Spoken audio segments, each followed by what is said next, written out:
यांच्या पुतळ्याच्या निश्चित जागेसाठी उपोषण चालू आहे, दुसरा दिवस आहे. आपण भेट दिली, काय या संदर्भामध्ये असू शकतं? पहिल्यांदा तर ही शोकांतिका आहे की जे आपल्या दैवत छत्रपती शिवाजी महाराज यांच्या जागेसाठी कुठंतरी आमच्या बांधवांना उपोषण करावं लागत आहे.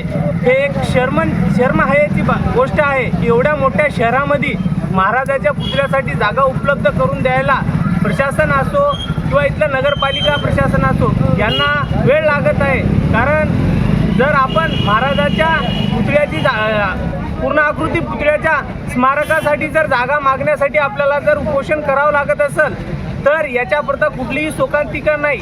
तर आमचं म्हणणं असंच आहे की आमचे जे मराठा दोन बांधव इथं बसलेले आहेत, आमच्यासोबत 18 पगड जातीचा सर्व समाज आहे.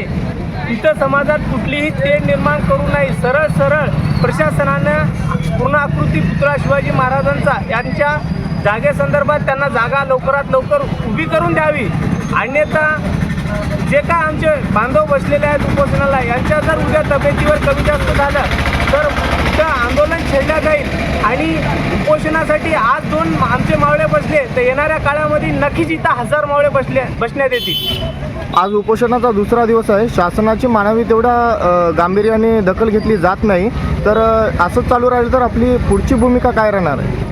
असंच जर चालू राहिलं, इथं जर प्रशासनाचा माणूस येता 1 ते 2 दिवसामध्ये किंवा आज नाही आला, कारण आज उपोषणाचा दुसरा दिवस आहे, तर उद्या छत्रपती शिवाजी महाराजाची जयंती आहे. जयंती झाल्याच्या नंतर परवाला आम्ही इथं बंदची हाक देणार. कारण इथले जे काय आमचे सर्व समाज बांधव आहेत हे मिळून उद्या ठरवतील आणि पुढचा निर्णय हिमायतनगर येथील आमचे समाज बांधव घेतील.